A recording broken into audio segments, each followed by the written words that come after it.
കൊടൂര വില്ലനൊക്കെ ആവണമെന്ന് തോന്നിയിട്ടുണ്ടോ? ഒരു ഭയങ്കര വില്ലനല്ലേ നമ്മളിപ്പോ ഇപ്പോഴത്തെ കാലഘട്ടത്തിൽ ഹെലികോപ്റ്ററിലൊക്കെ വന്നിറങ്ങുന്ന ഒരു വില്ലൻ എന്നൊക്കെ പറയുമ്പോൾ ഒരു കിട്ടുന്ന ഒരു ഹൈപ്പ് ഉണ്ടല്ലോ മ്യൂസിക് ഒക്കെ ഇട്ടിട്ട്. ക്യാരക്ടർ എന്ന് വെച്ചാൽ എനിക്ക് അങ്ങനത്തെ ഹൈപ്പിനോടല്ല, ഞാൻ ക്യാരക്ടർ എന്നുള്ള രീതിയിലാണ് അതിനെ സമീപിക്കുന്നത്.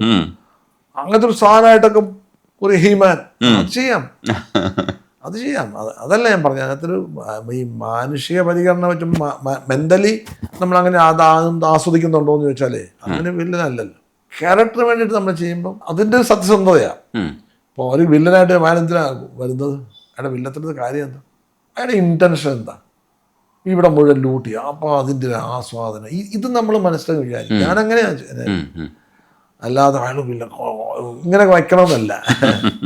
ആ അവസ്ഥയിൽ അയാൾ എങ്ങനെ ആയിരിക്കും അവിടെ പ്രസൻറ്റ് ചെയ്യേണ്ടത്, അയാളുടെ മാനസികാവസ്ഥ എന്താണ്, ഇതിനെപ്പറ്റി ആ സമീപനമാണ് എനിക്ക്. അല്ലാതെ ഞാനൊരു വില്ലനാവാൻ വേണ്ടിയിട്ട് ഇത് പഴയ രീതിയാണ്.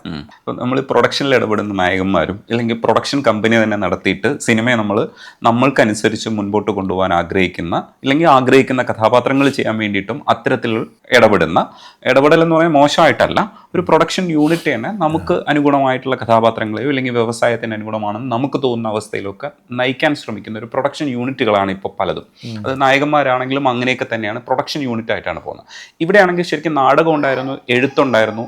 അത്തരത്തിലുള്ള പ്രവർത്തന മേഖലയിൽ നിന്നിട്ടും എഴുതിയ ഒരു കഥാപാത്രത്തെ നമുക്ക് വേണ്ടിയിട്ട് ഉണ്ടാക്കണം എന്ന് പറയുന്ന ചിന്ത എന്തെങ്കിലും ഉണ്ടായിട്ടുണ്ടോ? ഇല്ലെങ്കിൽ നമുക്കത് അങ്ങനെ നമ്മുടെ ജോലി മറ്റൊന്നാണ്, സ്കിൽഡായിട്ട് നമുക്ക് മറ്റൊരു ജോലി ചെയ്യാൻ കഴിയുന്നത് കൊണ്ട് നമ്മൾ മാറി നിന്നതാണോ എഴുത്തിൽ നിന്നൊക്കെ? ഞാൻ എഴുതി നോക്കിയിട്ടുണ്ട്.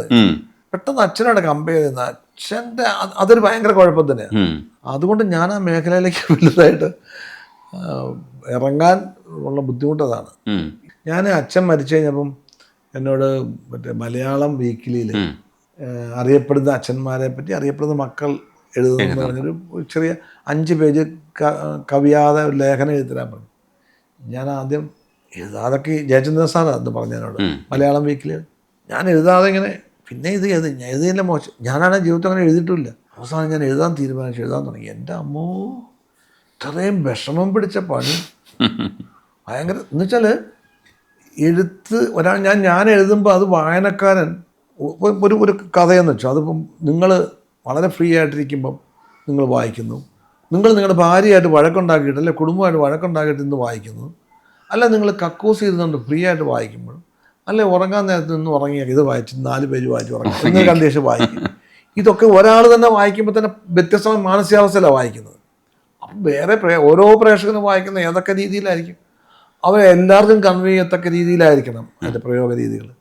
അപ്പോൾ അതൊരു ഭയങ്കര മെനക്കെട്ട പണിയാണ്. ഞാൻ ഈ 5 പേജ് ഞാൻ എഴുതി. എല്ലാം നന്നായിരുന്നു. സത്യാർത്ഥൊക്കെ എന്നെ വിളിച്ചു, രഞ്ജിത്ത് എന്നെ വിളിച്ചു, കുറേ പേര് വിളിച്ചു നന്നായിരിക്കുന്നു പറഞ്ഞു. പക്ഷെ അത് 5 പേജ് എഴുതാൻ പെട്ട പാടെനിക്കറിയാം. അപ്പോൾ പിന്നെ വലിയ എഴുത്തൊക്കെ എന്ന് പറഞ്ഞാൽ അതിൻ്റെ പുറകെ നമ്മൾ നിൽക്കണം. അത് വേറെ ഒന്നാണ്. എനിക്ക് തോന്നുന്നത് ഏറ്റവും ബുദ്ധിമുട്ടുള്ള ഒരു എഴുത്താണെന്ന് എനിക്ക് തോന്നണേ. അപ്പം ഞാനിപ്പോൾ അഭിനയിക്കുന്നതുകൊണ്ട് ചിലപ്പോൾ വേറെ ആൾ അഭിനയമാണെന്ന് പറയുമായിരിക്കും. അല്ല, അഭിനയം വളരെ ഈസിയാന്ന് എല്ലാവരും പറയുന്നത്. പക്ഷെ എനിക്കിപ്പോൾ പോകെ ഓരോ വർഷം കഴിയുന്തോറും പാടായി അതല്ല, കൂടി വന്ന ഒരു നടൻ ഒരു 3-5 വേഷത്തിൽ കൂടുതൽ എവിടെ വ്യത്യസ്തമായിട്ട് ചെയ്യാൻ പറ്റുന്നത്? നമ്മളെ ചെയ്യുന്നത് നമ്മളല്ലേ. ഏറ്റവും പരിമിതിയുള്ളൊരു കലാകാരനാണ് നടൻ. പക്ഷെ അവൻ്റെ ക്യാൻവാസ് അവനല്ലേ. അപ്പം നിങ്ങൾക്ക് ക്യാമറ കൊണ്ട് നിങ്ങൾക്ക് അത്ഭുതങ്ങൾ സൃഷ്ടിക്കാൻ പറ്റും. ചിത്രകാരനാണ് ഏത് പ്രതലത്തിൽ എന്ത് വേണേൽ വരയ്ക്കാൻ പറ്റും. സ്കൾപ്ചർ ഉണ്ടാക്കുന്ന എവിടെ വേണേൽ സ്കൾപ്ചർ ഉണ്ടാക്കാൻ പറ്റും. നടൻ്റെ ക്യാൻവാസ് അവൻ മാത്രമല്ലേ. ഈ ക്യാൻവാസിൽ ഞാൻ വ്യത്യസ്തമായ കഥാപാത്രങ്ങൾ സൃഷ്ടിക്കണ്ടേ? അതിന് ലിമിറ്റേഷൻ ഇല്ല. എൻ്റെ കണ്ണും എൻ്റെ മൂക്കും എൻ്റെ കൈയും കാലും ഒക്കെ അല്ലേ. അതൊരു വലിയ അഭ്യാസമാണ്. പിന്നെ ഈ പറഞ്ഞ തിരിഞ്ഞു നോക്കുമ്പോൾ ഈ 42 വർഷം സിനിമ മാത്രമായിട്ട് പ്രൊഫഷണലായിട്ട് കൊണ്ടുനടക്കാൻ പറ്റിയ വലിയ കാര്യമായിട്ട് ഞാൻ വലിയ കാര്യം, ഭാഗ്യം. പിന്നെ നമ്മുടെ സഹജീവികളോട് ഒത്തുവന്നാണ് അവർക്ക് ഇഷ്ടപ്പെടുന്ന രീതിയിൽ നമ്മളെ അംഗീകരിക്കുന്നുള്ള ഓരോ ദിവസവും. ഇപ്പം പുതിയ തലമുറയും കൊള്ളാം, ഇയാൾ കൊള്ളാം എന്നൊക്കെ പറയുന്നത് നമ്മളെ വിളിക്കുകയും ചെയ്യുന്ന വലിയ കാര്യമല്ലേ. ഈ കുടുംബത്തിലെല്ലാവരും ഇപ്പോൾ ഒരു മകൻ വിദേശത്താണ് സെറ്റിൽ അയക്കുന്നത് മനസ്സിലാക്കുന്നു, ഒരാൾ ദുൽഖറിൻ്റെ കമ്പനിയിലുണ്ട് മനസ്സിലാക്കുന്നുണ്ട്, വൈഫും ഉണ്ട്. ഇവരുടെയൊക്കെ അഭിപ്രായവും കുടുംബത്തിൻ്റെ ഒരു അറ്റ്മോസ്ഫിയർ, ഇപ്പോൾ വിജയരാഘവൻ എന്ന ആക്ടർ എങ്ങനെയാണ് ഇവരൊക്കെ നോക്കിക്കാണുന്നതെന്നും കൂടെ പറയും. പിന്നെ അവരത് പറഞ്ഞ് ഇവരിത് പറഞ്ഞത് ഓരോരുത്തർ പറയുന്നതിനെ പറ്റിയൊക്കെ പറയും. ഞാൻ എൻ്റെ വിമർശകൻ ഞാൻ തന്നെയാണ്. ഞാൻ ശരിക്കും പറഞ്ഞാൽ ഞാൻ ചില ഗംഭീര എന്നൊക്കെ പറയും. ഞാൻ അഭിനയിക്കുമ്പോൾ തന്നെ എൻ്റെ ഒരു വിലയിരുത്തലുണ്ട്. ഞാൻ ചില ഷോട്ടൊക്കെ എടുത്തിട്ട് ഞാൻ പിന്നെ എടുക്കാതെ, ഉദാഹരണം പറഞ്ഞാൽ പൂക്കാലം സിനിമയിൽ ഞാൻ വയസ്സനായിട്ട് അഭിനയിക്കുന്നു. അപ്പോൾ ഞാൻ അവരുമായിട്ട് പിണങ്ങി തെറ്റിപ്പിരിഞ്ഞ് മോളുടെ വീട്ടിൽ പോയി താമസിക്കും. അപ്പോഴറിയുന്നത് മോൾ വന്നിരുന്നു അപ്പച്ച വീട്ടിലോട്ട് പോകണം. പിന്നെ ഇവിടെ എൻ്റെ കണ്ണുനീരെൻ്റെ തോളെ വീണു. പിന്നെ വീട്ടിൽ പോകണം. പുള്ളിക്ക് മനസ്സിലായില്ല. അപ്പം പ്രേക്ഷകനും വിചാരിക്കുന്നത് ഭാര്യ മരിച്ചു എന്നാണ്. അന്ന് നിങ്ങൾ കണ്ടോ? പടം കണ്ടു. അപ്പം പ്രേക്ഷകനും വിചാരിക്കും ഭാര്യ മരിച്ചു. പിന്നത്തെ എൻട്രി എന്ന് വെച്ചാൽ ഒരു മരണ വീട്. ഞാൻ അങ്ങോട്ട് ചെല്ലുന്നു. അപ്പോൾ ചെല്ലുമ്പോഴും എൻ്റെ ധാരണ ഭാര്യ മരിച്ചത്. അങ്ങനെ ഒന്ന് പെട്ടിക്കകത്ത് നോക്കുമ്പോഴാണ് മകളാണ്. അവൾക്ക് ചെറിയ അൽഷിമേഴ്സൊക്കെ ഉള്ളൊരു മോളാണ്. അവൾ പണ്ട് മിടുക്കത്തിയായിരുന്നു. അത് പുള്ളി കണ്ടിട്ട് അപ്പോൾ ഷോട്ട് വെച്ചിട്ട് ഞാനിങ്ങനെ വന്നു, കണ്ടു. 2 ക്യാമറ വെച്ചിട്ടുണ്ട്. കരഞ്ഞു പോയി. ഈ മോള് എന്നെ പിടിച്ച് കസേര ഇരുത്തും. ഞാൻ അവളെ ഇവിടെ ഇങ്ങനെ കരഞ്ഞിട്ട് ഇമോഷൻ സൃഷ്ടിക്കണം ഞാൻ ചെന്നപ്പോൾ എല്ലാവരും ഗംഭീരാന്ന് പറഞ്ഞു. ഞാനിത് വന്നു, ഇത് കണ്ടു, മോളെ എന്ന് വിളിച്ചു, കരഞ്ഞു, ഗംഭീര കൈ അടിച്ചു. അപ്പോൾ ഞാൻ ഒന്നും എടുക്കാമെന്ന് പറഞ്ഞു. നന്നായിരുന്നു, എനിക്ക് തന്നെ അറിയാം. അവയെ കൂട്ടിയിട്ട് നന്നായത്, കുഴപ്പമില്ല. ഞാൻ എല്ലാം ഒന്നും എടുക്കാം. എന്താ പറയുക, എൻ്റെ കണ്ണ് നിറഞ്ഞങ്ങോട്ടും ശരിക്കും കരഞ്ഞ് ഞാൻ. ശരിക്കും ഇമോഷണലാവും അഭിനയിക്കുമ്പോൾ. പക്ഷേ എനിക്കപ്പോൾ തോന്നി ഈ 100 വയസ്സുള്ള അപ്പം കരഞ്ഞാൽ ഇത്രയും കണ്ണുനീര് വരില്ല. ഈ പ്രായമാകുമ്പോൾ നമ്മുടെ സെക്രീഷൻസ് ഒക്കെ കുറയും, നമ്മുടെ ഉമ്മനീര് ഗ്രന്ഥികളെല്ലാം ചുരുങ്ങും, കണ്ണെന്ന് അത്രയും നിറയാനേ പാടില്ല. അപ്പം അങ്ങനെ സെക്കൻഡ് തോട്ട് എനിക്കുണ്ടായി. പക്ഷെ എല്ലാവരും ഗംഭീരമാണെന്ന് പറയുന്നു. അന്ന് രണ്ടാം ഞാൻ ചെയ്തത് അതേ ഇമോഷൻ ഉണ്ടെന്നും. അപ്പം അത് വലിയ പാടാണ്. നമ്മൾ അറിയാതെ നമ്മുടെ അതല്ലേ നമ്മുടെ ഇമോഷൻ അയാളുടേതാക്കി തീർക്കണം. ഞാൻ എൻ്റെ സങ്കടം തന്നെ ഞാൻ അപ്പൂപ്പൻ്റെ സങ്കടമാക്കുക. അപ്പം എനിക്ക് ശരിക്കും പറഞ്ഞാൽ ഒരു പരിധിയുണ്ട്, മനുഷ്യനല്ലേ, കൺട്രോൾ പോവും.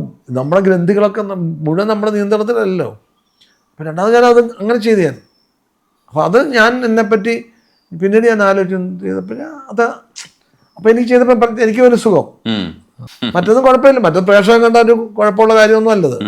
എല്ലാവരും ഒന്നും പറയുമൊന്നുമില്ല, അതും എനിക്കറിയാം. ഇത്രയും ലോജിക്കലായിട്ട് ഈ കാര്യത്തെ സമീപിക്കുന്ന ഒരാൾക്ക് എന്തുകൊണ്ടാണ് സംവിധാനത്തിലേക്ക് തിരിയാത്തതെന്നുള്ളൊരു ചോദ്യവും ഉണ്ട്. സംവിധാനം എന്നൊക്കെ പറഞ്ഞില്ലേ, ഇപ്പോഴും എനിക്കറിയില്ല ഏതൊക്കെ സിനിമ ഓടും ഏതൊക്കെ സിനിമ ഓടില്ല എന്നറിയില്ല. സിനിമ ഓടിയില്ലെങ്കിൽ അയാൾ മോശം സംവിധാനമാകും. മനസ്സിലായില്ലേ? എൻ്റെ മനസ്സിലുള്ള സിനിമ എന്നൊക്കെ പറഞ്ഞാൽ ഇപ്പോഴത്തെ ഭയങ്കര വിഷ്വലും കാര്യങ്ങളില്ല, അതൊന്നുമല്ല. ഇപ്പം ഞാൻ പറഞ്ഞപ്പോൾ ഈ ഭരതേട്ടൻ്റെ ഒക്കെ സിനിമകളിലെ കഥയും അങ്ങനെ അതിനെ ബേസ് ഇപ്പം കിഷ്കിന്താകാണ്ടെന്നൊക്കെ പറഞ്ഞില്ല, അങ്ങനത്തെ ചില സിനിമകളെ പറ്റിയൊക്കെ എൻ്റെ ചിന്തകൾ അഥവാ ആണെങ്കിൽ തന്നെ. പക്ഷെ അതല്ല ഈ പറഞ്ഞ എപ്പം ഇതൊക്കെ ഇപ്പോഴത്തെ കാലത്ത് ഓടണമെന്ന് നിർബന്ധമൊന്നുമില്ല. ഒന്ന്. രണ്ടാമത് അതായത് പ്രേക്ഷകൻ്റെ ഇമ്പൾസ് എനിക്കറിയില്ല. പിന്നെ വേറെന്ന് പറഞ്ഞു കഴിഞ്ഞാൽ ഞാനിപ്പോൾ ഒരു സിനിമയ്ക്ക് വേണ്ടി പോകണമെങ്കിൽ എന്തായാലും 5-6 മാസമെങ്കിലും മിനിമം അതിൻ്റെ പുറകെ, 6 മാസം പോരാ, ഒരു വർഷത്തോളം അതിന് വേണ്ടി മാത്രം ഞാൻ മാറ്റി വയ്ക്കണം. എനിക്ക് നല്ലൊരു പ്ലേസ് ഉണ്ട് ഇവിടെ. ആസ് ആൻ ആക്ടർ എന്നെ വിളിക്കുന്ന ആൾക്ക് കുട്ടേട്ടാ വന്ന് വരാവോ എന്ന് വെച്ചാൽ എത്രയും പേര് ഇതായിരുന്നു എൻ്റെ ജീവിതത്തിലെ ഏറ്റവും വലിയ ആഗ്രഹം. അതിൻ്റെ അവസ്ഥയിൽ ഞാനിങ്ങനെ നിൽക്കുമ്പം ഇതല്ല എൻ്റെ മറ്റേ പോകുന്നിടത്തോളം വലിയ മണ്ടത്തരം വിവരങ്ങൾ ഞാൻ ഡയറക്റ്റ് ചെയ്തില്ലെങ്കിലും മലയാള സിനിമയ്ക്ക് ഒന്നും സംഭവിക്കാൻ പോകുന്നില്ല.